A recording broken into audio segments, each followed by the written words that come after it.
estamos, então, agora gravando também para o YouTube. A nossa mensagem sobre o dom da profecia, nós vamos ver aqui na primeira carta do apóstolo Paulo aos Coríntios, do capítulo 12, do versículo 4 até o versículo 11, é o texto que fala sobre os dons do Espírito, a manifestação dos dons do Espírito Santo na igreja. Diz assim a palavra do Senhor: Ora, há diversidade de dons, mas o Espírito é o mesmo. E há diversidade de ministérios, mas o Senhor é o mesmo. E há diversidade de operações, mas é o mesmo Deus que opera tudo em todos. Mas a manifestação do Espírito é dada a cada um para o que for útil. Porque a um, pelo Espírito, é dada a palavra de sabedoria, e a outro, pelo mesmo Espírito, a palavra de ciência, e a outro, pelo mesmo Espírito, a fé, e a outro, pelo mesmo Espírito, os dons de curar, e a outro, a operação de maravilhas, e a outro, profecia, e a outro, dom de discernir espírito, a outro, variedade de línguas, e a outro, a interpretação das línguas. Mas um só e o mesmo Espírito opera todas estas coisas, repartindo particularmente a cada um como quer. Nós estamos numa série de mensagens. Esta já é a nossa 7ª mensagem, né? Nós já falamos sobre o primeiro bloco de profecias, de poder, né? O bloco dos dons de poder, que é fé, operação de maravilhas e dons oh, meu Jesus! Não, os dons da fé, os dons que fazem alguma coisa. É o dom da fé, o dom da operação de maravilhas e o dom de Jesus. Quando a gente fica velho, dá nisso, né? Esses dons que nós já ministramos, né? O dom de curas. Oh, Jesus amado. Profecias. Desculpa, irmãos, hoje eu estou enrolado. Os dons de poder. O dom da fé, o dom de operar maravilhas e o dom de curar. Os dons de revelação, os dons que revelam alguma coisa, nós já estudamos, que são os dons de discernimento de espírito, palavra de sabedoria e palavra de conhecimento. E hoje nós começamos o terceiro bloco, que é os dons de expressão vocal, os dons que falam alguma coisa. A nossa primeira ministração nesse bloco é o dom da profecia. Essa é a nossa 8ª mensagem. No meio pentecostal e neopentecostal, temos visto muitos se considerando profetas, entregando profecias.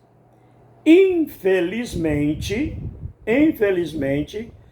muito do que está acontecendo não é o verdadeiro dom da profecia, mas pelo contrário, é uma manifestação de um dom que atrapalha muito esse negócio de piscar a luz aqui. Uma contrafração dos dons.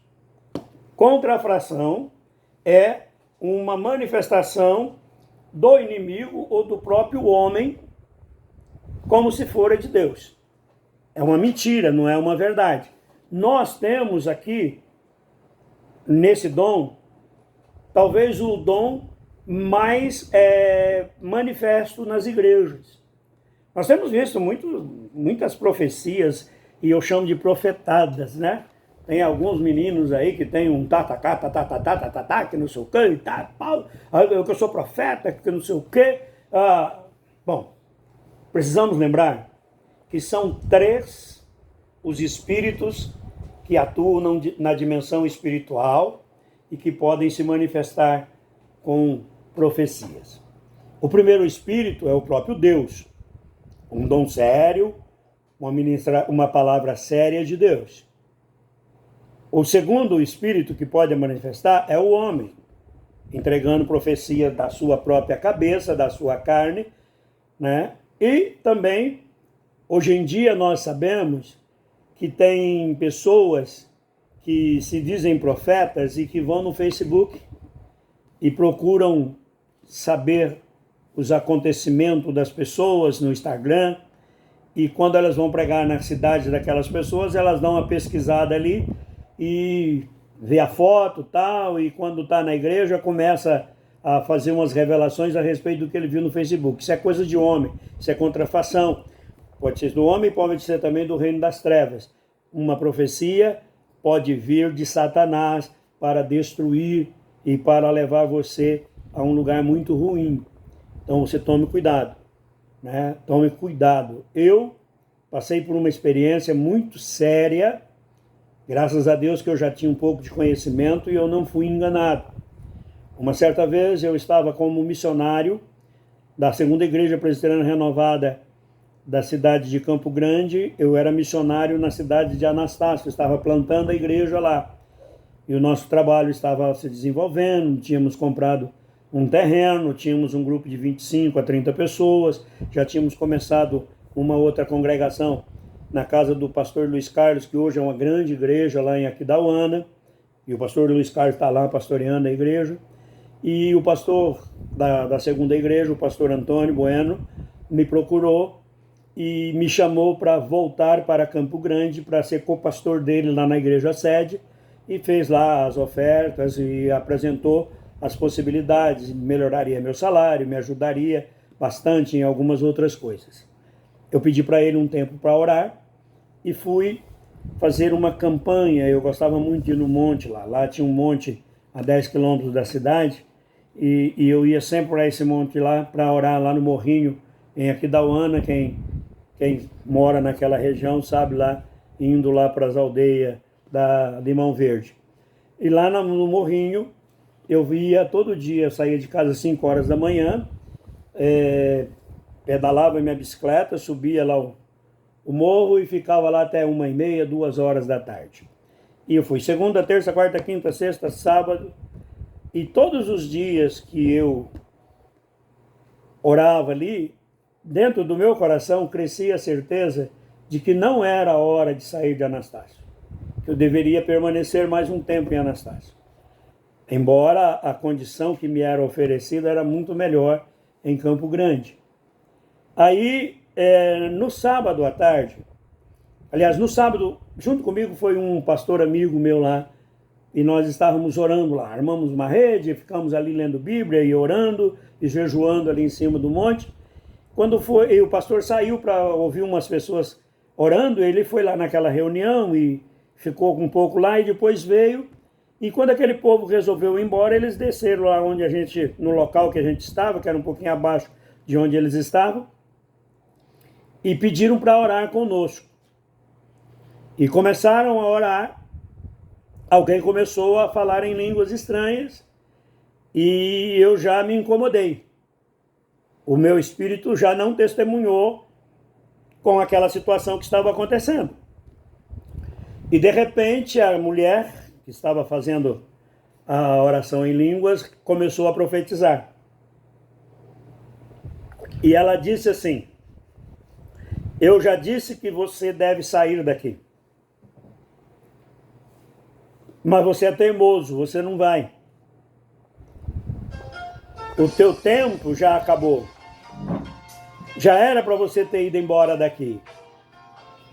E eu fiquei quieto, não falei nada, não queria escandalizar os irmãos que estavam ali. Terminou a profecia, ela foi embora e eu estava deitado na rede, né, depois da oração, que nós íamos ficar mais umas 2 horas ali. Aí o pastor que estava comigo, o pastor Robson, falou: e aí, pastor, vai embora então, né? Eu falei: vou não. Ele falou: mas como, pastor? Eu falei: meu filho, eu estou orando. Esse é o 6º dia que eu estou orando. E todos os dias eu saio daqui com a convicção de que não é hora de mudar de Anastácio. E agora vem uma profecia que não veio de Deus, e sim do inimigo querendo destruir a minha vida, e eu vou aceitá-la só porque disse que já abriu portas para mim e eu não quero sair daqui, eu estou teimando? Estou mesmo. Vou continuar teimando, porque eu sei no quem eu tenho crido. Aí, no domingo, de novo, eu fui lá, orei e tal. Na segunda-feira eu liguei para o pastor Antônio e disse para ele: pastor, infelizmente, eu não tenho como deixar Anastácio, porque eu não tenho uma convicção diante de Deus que é a hora de eu sair. Eu sei que você precisa contratar um pastor auxiliar. E talvez isso vai impedir que a igreja aí possa continuar me sustentando aqui. Então eu quero pedir para o senhor, me ajuda durante esse ano a construir a casa pastoral. Eu mudo para a casa pastoral e eu sobrevivo com o que entra aqui. O pastor Antônio falou: olha, nós já reunimos aqui, já tomamos uma decisão e eu já ia te avisar. Você não precisa vir não. E a partir de agora o seu salário está aumentado. Você vai receber tanto. Ou seja, era quase o dobro daquela oferta, daquela ajuda de custo que a igreja me dava. A igreja sede me dava. Queridos, profecia não é para dirigir você. Toma cuidado com esse negócio de profecia que dá direção para você. Você tem que entender isso. Qual a definição de profecia? Profecia é a expressão vocal no idioma humano conhecido, e no original hebraico, a palavra profetizar significa sair fluindo, borbulhar, como uma fonte, gotejar, jorrar, vem de dentro, vem do interior. No grego significa falar em prol de outra pessoa, ou seria falar em nome de Deus. Podemos dizer que profetizar é falar em nome de Deus, sendo o seu porta-voz, dizendo coisas que nos vêm ao coração pelo Espírito de Deus e que não são meros produtos da nossa mente. Não é o que eu desejo, não é a minha mente, mas é algo inspirado por Deus que vem de dentro de nós. Coisas que às vezes nós nem pensamos nisso e Deus está falando conosco. Qual é a finalidade da profecia? Ou seja, profecia precisa ter 3 elementos clássicos. O primeiro, edificar. Significa construir, levantar, instruir, dar bons exemplos. Alguém disse que essa palavra edificar, ela poderia ser considerada a carregar a bateria de um carro. Tem a carga lenta e a carga rápida. A carga rápida seria uma profecia. E a carga lenta seria a oração contínua, diária, em línguas estranhas, para nos edificar, para nos fortalecer em Cristo. Então a profecia, ela precisa edificar, profecia de destruição, de quebra, cuidado com isso. O segundo elemento da profecia é exortar. Exortar significa animar, advertir, ensinar, admoestar, aconselhar, procurar convencer pela palavra. Toda vez que a gente ouve a palavra exortar, a gente já pensa em disciplina, em correção. Mas não. Pode haver elemento de correção na exortação? Sim, pode. Mas não é apenas correção.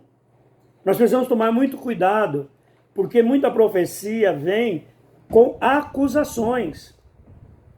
Ela não traz a solução, ela traz apenas acusações. Quando uma profecia só te acusa e não te dá um caminho de saída, não te exorta, não te anima, não adverte você, não induz você a crescer, ela não é uma profecia divina. Ela pode ser uma profecia humana. Talvez a pessoa tenha tentado falar com você diversas vezes e você não prestou atenção no que ele estava dizendo, e aí um meio que ele achou de chamar a tua atenção é fazer com que você pense que Deus está falando através dele. Isso nós devemos tomar cuidado também com isso. O terceiro elemento da profecia é consolar, consolação. para aliviar sofrimento, suavizar aquele fardo, aquele peso que você está carregando, dar lenitivo, trazer esperança. Às vezes você está passando por uma prova, às vezes você está no deserto. Deserto é lugar de ensinar, no deserto é lugar de aprender. Nós precisamos aprender que às vezes nós estamos num deserto da nossa vida e nós não crescemos, como o povo de Israel, que podia ter entrado com menos de um ano, ter entrado na Terra Santa e tiveram que rodar 40 anos no deserto porque não aprenderam nada. Pelo contrário, murmuraram contra Deus. E aí, nesse deserto, Deus usa alguém, o Espírito Santo se move em profecia na vida de alguém para te dar a esperança. Eu já contei um testemunho na semana passada e quero repetir. Eu estava num momento de tristeza absoluta na minha vida. Eu tinha perdido o meu primeiro casamento depois de 23 anos. E a acusação que tinha era de que eu poderia estar pastoreando uma igreja grande, estar recebendo um bom salário, mas que eu tinha capacidade para isso, mas que eu não amava a minha família a ponto de deixar de fazer o que eu fazia. Eu gostava do trabalho missionário, eu trabalhava com os indígenas, eu procurava começar a igreja. Então, a ex-esposa, ela disse que não queria mais viver aquela vida e buscou o caminho do divórcio. E eu fiquei desesperado. Porque eu tentei voltar ao casamento, não deu certo. E um dia eu estava passando por um momento de muita dificuldade, morando na base da missão que eu trabalhava, lá no estado de São Paulo, na cidade de Assis. E no domingo pela manhã, tinha um culto lá na base, que eram os missionários que estavam ali, os alunos do curso de missões. E quem ia pregar nesse dia, aliás, quem pregou nesse dia, foi o pastor Zé Roberto da cidade de São Paulo. Eu tinha ajudado no louvor e quando ele terminou de pregar e ele ia orar pelas pessoas, ele pediu que eu ficasse cantando alguns hinos enquanto ele ministrava individualmente as pessoas. E eu fui, peguei o violão e eu estava de cabeça baixa colocando a correia do violão para começar a tocar. Ele veio, colocou as mãos sobre mim, orou um pouco em línguas e ele me disse assim: quando eu te mandei ir, você foi. Você não está lá por causa da sua vontade. Você está lá porque eu ordenei que você fosse e você me obedeceu. Continua fazendo a minha obra. Aquilo me deu uma alegria, me deu um renovo. Por quê? Porque eu já estava a ponto de querer morrer. Eu já tinha pedido a Deus a morte. Uma vez eu estava lá dentro de uma igreja na cidade de Miranda, estava visitando os trabalhos nas aldeias ali, e eu ajoelhei lá dentro da igreja e falei: Senhor, me mata aqui. Está tão bom aqui no meio dos meus irmãos, fazendo a tua obra. Eu sempre pedi ao Senhor que eu queira morrer no púlpito pregando. Por que o Senhor não me tira agora, que acaba com esse negócio desse sofrimento? Aí Deus fala isso, me consolou, me suavizou aquele sofrimento que eu estava passando, e Deus mudou a minha cabeça também ali, através da ministração dos meus pastores que estavam ali, amigos, me ajudaram, e passado algum tempo, né, depois de mais de ano dessa profecia, já faziam mais de 3 anos, aliás, que eu estava divorciado, Deus me deu de volta a Maria, que era uma pessoa da minha juventude. Um dia, quem sabe, eu conte aqui na live. A Miriam sabe bem, né? Miriam foi minha amigona da Maria.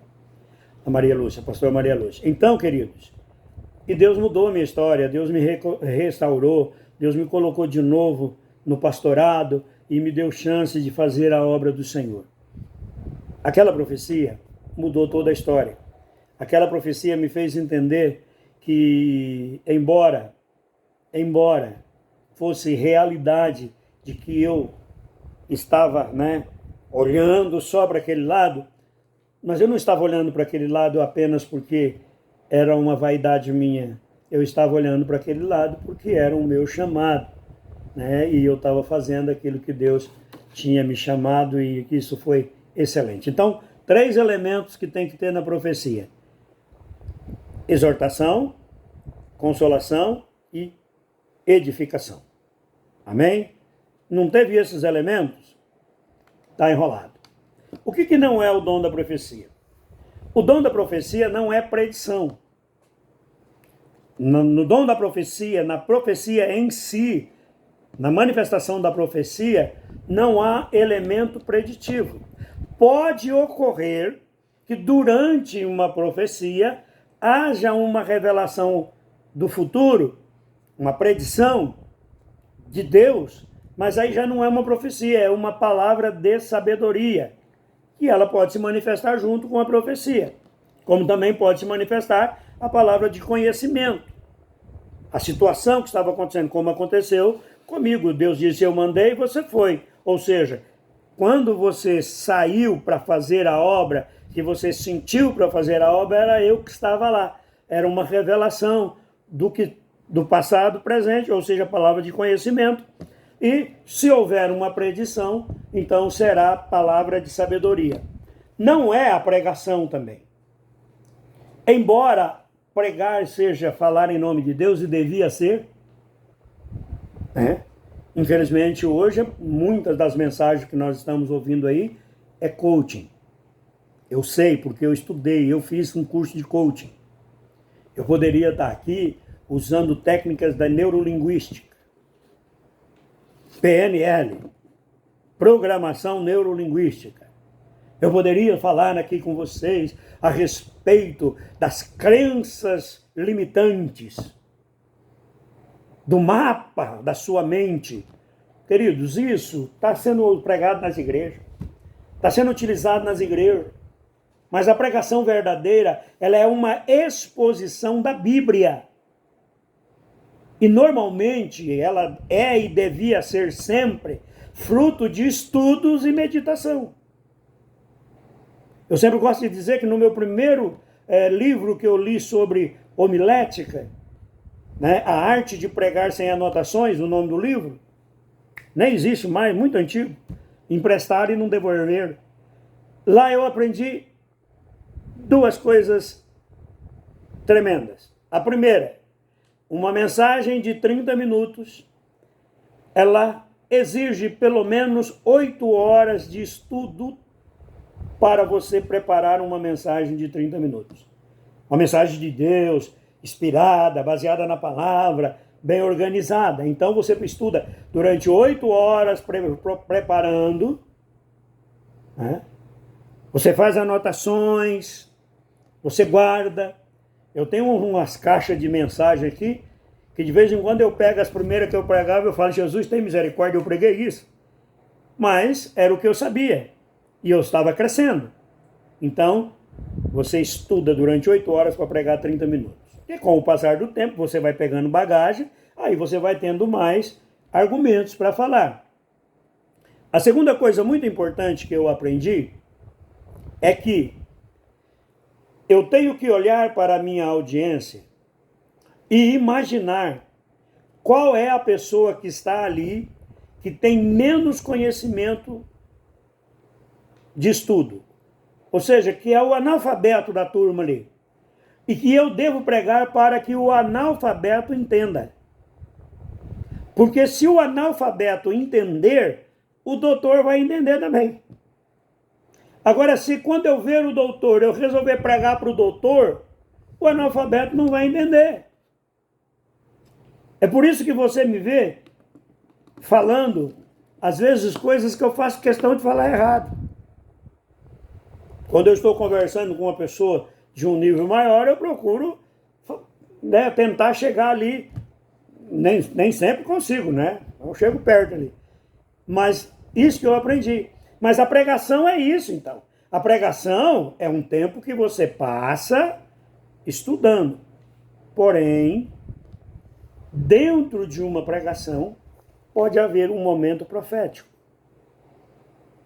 Para a própria igreja, para todos, não para uma só pessoa. E isso vai ficar nítido dentro da pregação. Mas profecia não é a pregação. Mas pode estar dentro da pregação uma profecia. Continuando. O que não é... Esse aqui que é o detalhe que eu tinha falado. Profecia não é guia nem condutor de ninguém. Esse negócio de pessoas que ficam procurando profeta para tomar decisão, isso era coisa lá do Velho Testamento, quando o Espírito Santo não se movia em todos. A Bíblia diz que quem nos orienta, quem nos guia, é o Espírito Santo e ele mora dentro de nós. Então, através da leitura da palavra de Deus, através da oração, através da meditação, o Espírito Santo vai nos orientando, vai nos dando direção. Não é uma palavra profética que deve dar direção à minha vida ou à sua vida. Fuja disso. Fuja disso. Irmãos, e que falar de profecia de casamento? Eu já vi cada pataquada e cada destruição de vidas por causa de profecia. Pessoa que se casou por causa da profecia e depois não era nada daquilo e a vida foi completamente destruída. Quem nos guia, quem nos orienta, quem nos direciona é o Espírito Santo. E isso ele vai fazer com o testemunho interior, ele vai falar conosco, ele vai dar visão para nós, ele vai fazer uma maneira que nós entendamos o que ele está querendo dizer. Então, profecia que começa a dar direção, foge. Sai fora. Outra coisa, a profecia, ela não deve ser usada para a glória humana. Nem para o profeta, ou para o que profetiza, nem tampouco para o que recebe a profecia. Queridos, elogiar, Deus elogiar a pessoa. Oh, tenho visto a tua lágrima, você é muito fiel, você é uma pessoa especial. Deus não precisa te elogiar. Deus disse que Davi era o segundo coração dele, para Samuel.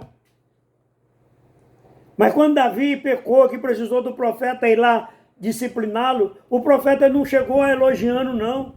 O profeta chegou e falou, foi você que fez isso, rapaz, foi você que pecou.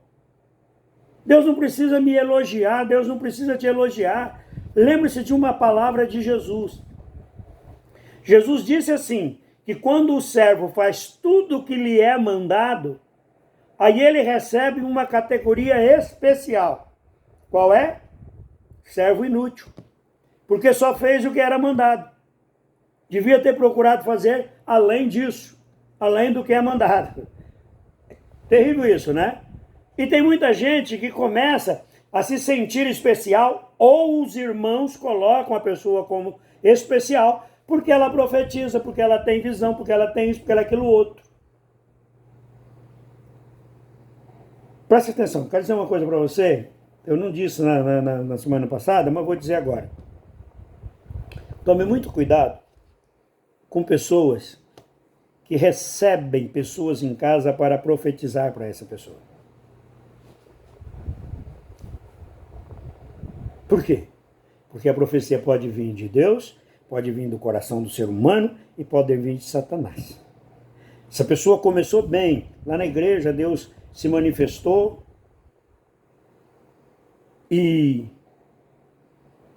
deu a essa pessoa uma mensagem profética, era verdadeira, foi uma bênção na igreja, passou um tempo de novo, e aí os irmãos começaram a buscar direção com ela, né? Terminava o culto, ia lá um ou outro pedir para ela orar, daí a pouco começaram a ir na casa dela, daí a pouco ela se sentiu.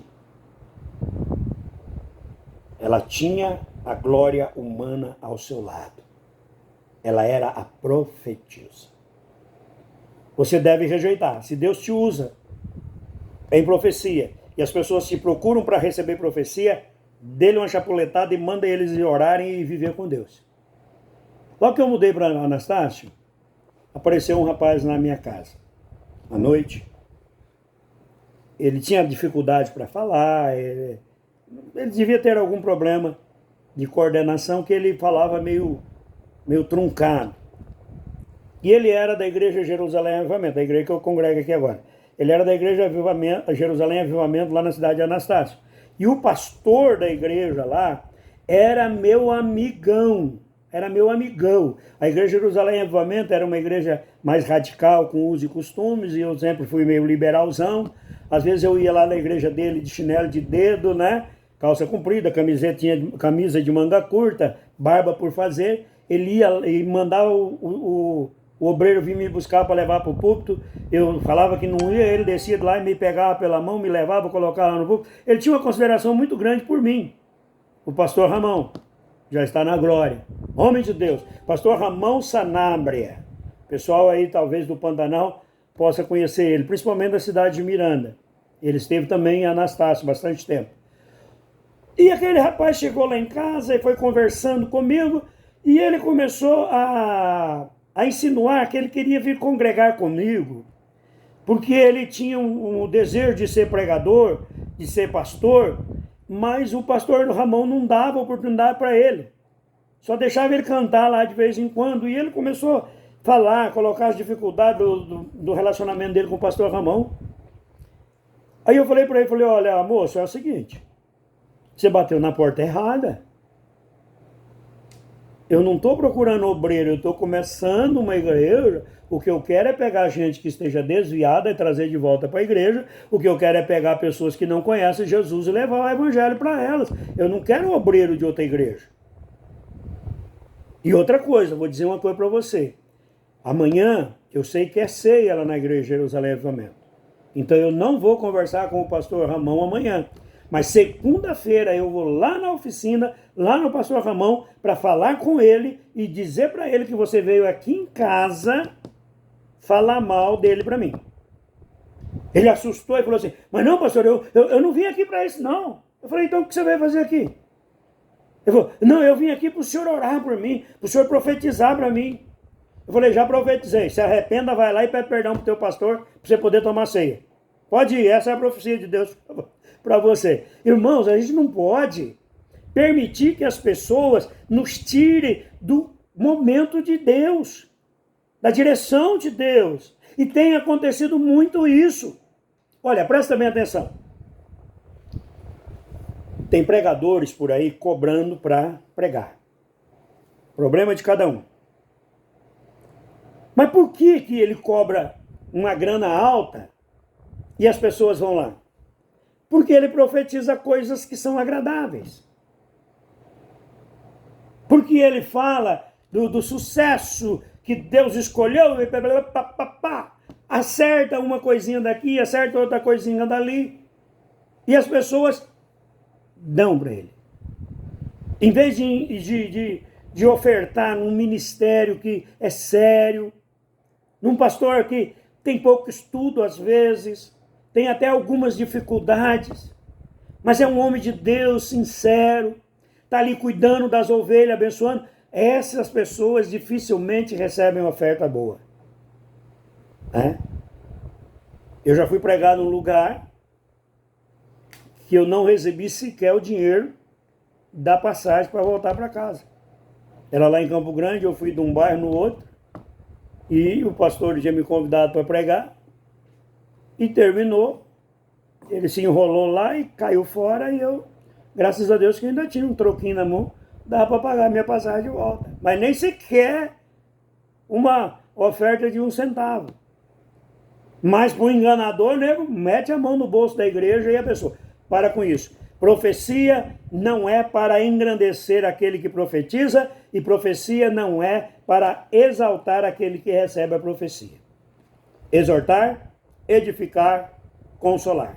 3 coisas que a profecia deve trazer. A profecia também não deve ser fonte de lucro, né? Já falamos sobre isso. Pessoas que profetizam para receber dinheiro. Existe uma diferença entre o profeta e aquele que profetiza, que manifesta o dom da profecia. O profeta é um ministério, é uma pessoa chamada por Deus para um ministério. Está lá em Efésios capítulo 4, versículo 11 em diante. O profeta, ele normalmente traz revelação da palavra de Deus que estão escondidas aos nossos olhos. Ele pega um texto e nesse texto ele edifica uma construção da palavra de Deus. E depois você vai conferir palavra com palavra e você vai falar, oh, que maravilha. Eu já tinha lido a Bíblia algumas vezes. Eu já tinha lido o texto que na ressurreição de Jesus, Jesus se encontra com Maria, Madalena e as outras Marias, e alguém vai tocar em Jesus, Jesus diz, não me toque. Ele não deixa que as mulheres toquem nele. Só que daí a pouco, passado alguns dias, ele entra num lugar, e nesse lugar estão os discípulos e Tomé tinha dito que não tinha acreditado na ressurreição, que precisava ver as feridas nas mãos, precisava tocar no buraco lá da lança. E Jesus chega e manda Tomé tocar nele. Ora, mas ele não tinha dito para Maria não tocar nele, por que agora Tomé pode tocar nele? Aí um profeta de Deus, ministrando um dia a palavra de Deus, falando sobre a entrega do sacrifício de Jesus no céu, no Santo dos Santos, lá no céu. Ele tocou nesse assunto. Ele disse, olha, irmãos, Jesus não deixou Maria tocar nele porque ele ainda não tinha subido aos céus e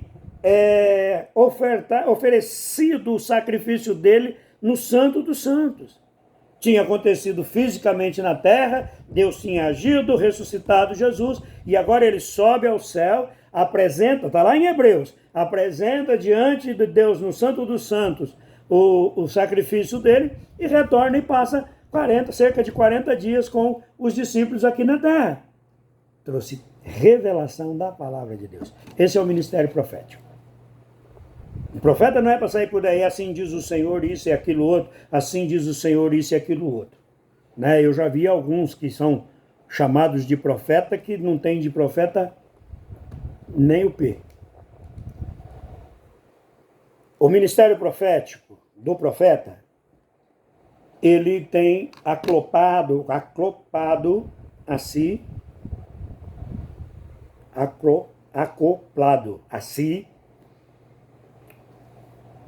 a manifestação da palavra de conhecimento, da palavra de sabedoria e discernimento de espírito. Ele é um ministério que tem o acompanhamento de dons especiais. Um profeta de verdade, profeta ministro de Deus, pode até entregar uma profecia, mas não é porque ele entrega uma profecia que ele é um profeta. Ele é um profeta porque ele é chamado para esse ministério. O dom da profecia é uma manifestação do Espírito Santo. E essa manifestação do Espírito Santo não precisa de um chamado especial como o profeta. O profeta é um ministro chamado para o ministério de profeta. O dom da profecia pode ser dado a todos os homens. Em 1 Coríntios, todos os homens e mulheres, todos os cristãos. 1 Coríntios 14, 1 fala sobre isso. E ele visa isso, né? Confortar a igreja, edificar a igreja e exortar a igreja de Cristo. Às vezes tem um incrédulo na igreja e a palavra da profecia vai certeira e revela o coração daquela pessoa. Glória a Deus. Quero citar alguns versículos aqui sobre o mover do Espírito Santo. 1 Coríntios capítulo 12, versículo 27 a 29 diz: Vós sois o corpo de Cristo e membros em particulares. Ou seja, essa história de que eu sou a igreja está errado, não existe. Eu sou o templo de Cristo. E eu sou um membro do corpo de Cristo. A igreja é o corpo de Cristo reunido. Só existe uma igreja quando 2 ou 3 se reúnem em nome do Senhor Jesus ou mais pessoas. A igreja, a palavra igreja significa assembleia, significa reunião solenemente convocada. Então, quando a igreja se reúne para louvar, para adorar, tem uma igreja. Quando eu estou adorando, é um corpo, é o templo do Espírito Santo prestando adoração a Deus. Continuando. E a uns pôs Deus na igreja, isso é ministérios. Apóstolos, profetas, doutores. Depois colocou milagres, dons de curar, socorro, governo, variedade de línguas. Isso são manifestação do Espírito Santo. Porventura são todos apóstolos? São todos profetas? Todos doutores? Todo mundo opera a medalha? Não. Cada qual na sua. 1 Coríntios 14, 1. Segui o amor e procurai com zelos os dons espirituais, mas principalmente o de profetizar. Ou seja, você deve buscar os dons espirituais, né, de toda essa lista que nós já fizemos, já falamos e que vamos continuar falando, mas você deve buscar a profecia, você deve buscar que Deus, através do Espírito Santo, se manifeste em você, entregando mensagens proféticas. 1 Coríntios 14, 5. Eu quero que todos vós faleis em línguas, mas muito mais que profetizeis. Porque o que profetiza é maior do que o que fala em línguas, a não ser que ele também interprete para que a igreja receba edificação. Depois ele vai dizer que aquele que fala em língua fala direto com Deus, não fala para os homens, e aquele que profetiza fala para os homens. Ele não está proibindo falar em língua não, né? Tem gente que usa esse texto aqui para proibir, não. Ele está fazendo uma ordenação da manifestação dos dons. Lá no finalzinho do capítulo, versículo 14, versículo 31, diz assim: todos podem profetizar um depois do outro. Não dá para ter 500 profetas falando ao mesmo tempo na igreja, para que todos aprendam e todos sejam consolados. Então um está profetizando, os outros estão calados. Aquele termina, o outro fala. Se a pessoa está falando e o outro levanta em profecia, o que está falando deve se calar, para que o outro entregue a profecia. E no final, no capítulo 14, versículo 39, Paulo diz: portanto, irmãos, procurai com zelo profetizar e não proibais falar em línguas. 1 Coríntios 14, 40. Mas faça-se tudo decentemente e com ordem. O que Paulo está querendo dizer? Paulo está dizendo que Deus usa-nos, mas não nos tira a capacidade de discernimento, a capacidade de consciência. E que nós, como membros do corpo de Cristo, como instrumentos de Deus, devemos preservar a ordem no culto. Se o pastor está pregando, não é hora de profetizar. Eu tenho visto isso na igreja, eu fico escandalizado com isso. O pastor está lá ensinando a palavra de Deus, aquela coisa gostosa, uma palavra boa, uma exortação forte. Ai, porque assim diz o Senhor, e sapateia e roda na igreja. Faz uma bagunça, arrebenta com a mensagem. Um depois do outro. Existe um momento certo para a profecia. Como julgar se uma profecia é verdadeira? Em primeiro lugar, você deve entender que você deve julgar a profecia, não o profeta. A profecia. Deus pode usar qualquer um, até um jumento. Ele pode usar uma pessoa que, para você, essa pessoa nem crente é. Mas não significa que essa pessoa está no óleo da graça, no poder de Deus. É esse que é um erro, né? As pessoas acham que a manifestação do Espírito é por santarrãos. Que quem manifesta dons é porque ele é super santo. Não, pai. Deus usou um jumento lá no Velho Testamento, uma jumenta. Deus usou, ele usa quem ele quer. Deus usa quem ele quer. Deus disse que Ciro era servo dele. Ciro era um tremendo incrédulo. E que Deus usou Ciro para fazer uma grande obra. Vamos tomar cuidado com isso. A primeira coisa ao julgar uma profecia é: nenhuma profecia vinda de Deus contraria a palavra de Deus. Toda profecia verdadeira, ela vai sempre exaltar a Cristo, a pessoa de Cristo. Toda profecia verdadeira vai trazer edificação, consolação ou exortação. O Espírito testificará no seu coração, se você deixar. Uma profecia não quebra o espírito de uma reunião espiritual. Está havendo um culto, está uma bênção. Está pregando, tem uma pregação. Uma profecia verdadeira não se levanta no meio de uma pregação para atrapalhar a mensagem. Através do discernimento de espírito, você vai saber quem é o espírito que está agindo. Lembrando sim, sempre, não é o profeta que está em julgamento. É a profecia, é o que foi dito. Lembra que Paulo pregava e os irmãos bereanos iam estudar a Bíblia para ver se era verdade. Alguém profetizou, anota o que ele profetizou e vai conferir na palavra de Deus. Ou se Deus der o discernimento, você saberá quem está falando ali. Pastor, mas eu tenho tido assim de vez em quando, umas palavras que vêm e eu não sei como profetizar, não sei como entregar a profecia. Em primeiro lugar, descanse no Senhor, não fique tenso, não fique nervoso. Lembre-se, Deus nunca tem pressa. Essas histórias de Deus estar apressado, Deus, às vezes, quando é Deus cutucando o homem para o homem fazer as coisas logo. Deus não é preso ao tempo. Deus é eterno, ou seja, para ele o tempo não existe. O tempo de Deus, o Kairos, não tem nada a ver com o nosso dia a dia aqui na Terra. Nós estamos no Cronos, no tempo cronológico. Então calma, não fique tenso. Espere no Senhor, no seu espírito, até o momento certo de você falar. Não atravesse ninguém. Sentindo a direção do Espírito Santo, vai lá e se entregue, deixa fluir. Muitas vezes a profecia começa com uma palavra e você não sabe o que vai acontecer depois. Isso tem acontecido comigo muitas vezes. Deus me dá uma palavra e eu vou segurando, e lá no final, quando eu decido que é a hora, quando eu vejo que é a hora e que a oportunidade aparece, eu começo a falar e aquilo vai fluindo de uma maneira especial. Uma coisa deve saber: Deus não toma consciência, então o profeta sabe o que ele está falando. Se você for falar com o profeta e ele não lembrar do que ele falou, é porque está errado, viu? Tem gente também que entrega 500 profecias, como é que ele vai saber qual é a profecia que ele entregou? Por isso que a Bíblia manda ter decência e ordem. O dom é operado pela fé. Se você tem dúvida, não fale. Vai orar, vai buscar em Deus.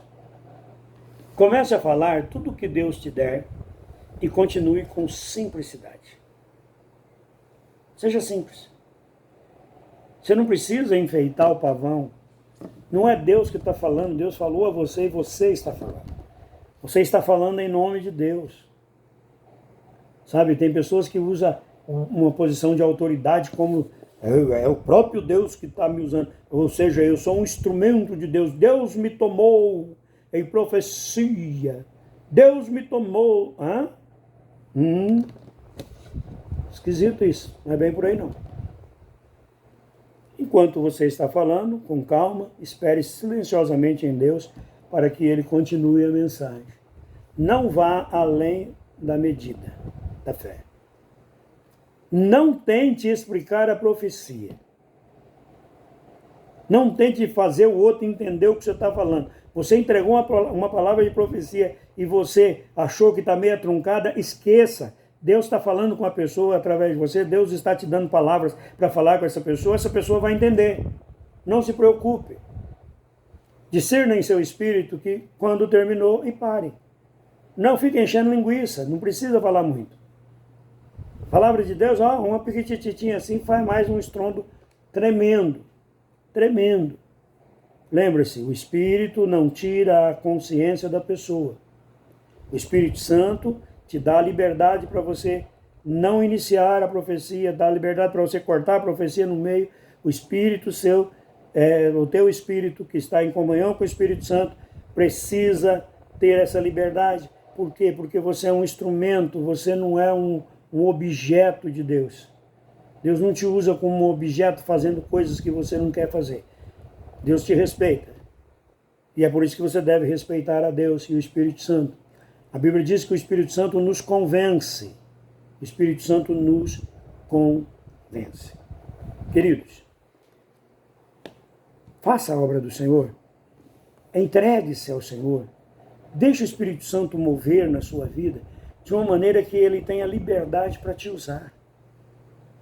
Para ministrar a palavra através de você. Para dar a você uma certeza de que você está fazendo exatamente aquilo que Deus mandou você fazer. Um certo pregador conta que ele estava pastoreando uma igreja e ele tinha um problema muito sério lá na igreja para resolver. E ele tinha duas pessoas na igreja que eram o oposto. Ele tinha lá um irmão que era o famoso crente Raimundo, pé na igreja, pé no mundo. Um dia estava na igreja, outro dia estava no mundo. O homem vivia desviando e voltando, desviando e voltando, desviando e voltando. E tinha uma irmã séria lá, que todo mundo acreditava nela, ela era tida como a profetisa, a mulher de Deus, isso e aquilo, aquilo outro. E aquele pastor estava orando para que Deus desse a ele uma direção de como resolver aquela situação que estava acontecendo na igreja. E um belo dia ele reuniu os irmãos, estavam orando, e de repente alguém começa a profetizar. E ele entende que é o irmão Raimundo. Não é o nome dele, né? Raimundo é o pé na igreja, pé no mundo. O tipo do crente, a música do Cícero Nogueira. O irmão que vivia fracassando e voltando. E ele falou, Deus, eu sei que aquilo que ele está falando é verdade. É exatamente o que está na minha oração, é exatamente o que está no meu coração. O Senhor está trabalhando aonde eu venho pedindo ao Senhor para trabalhar. Mas Deus, o Senhor está usando esse irmão, ninguém acredita nele. Esse homem vive desviando, voltando e saindo da igreja. Por que o Senhor não usou a irmã fulana? A irmã fulana, Senhor. A irmã fulana, todo mundo acredita nela, ia ser uma maravilha. Ninguém ia questionar. Aí ele disse que Deus falou com ele assim, fulano, você está reclamando porque eu estou usando ele? Você está dizendo que ele um dia está desviado, depois está na igreja? Só que ele é sincero, meu irmão.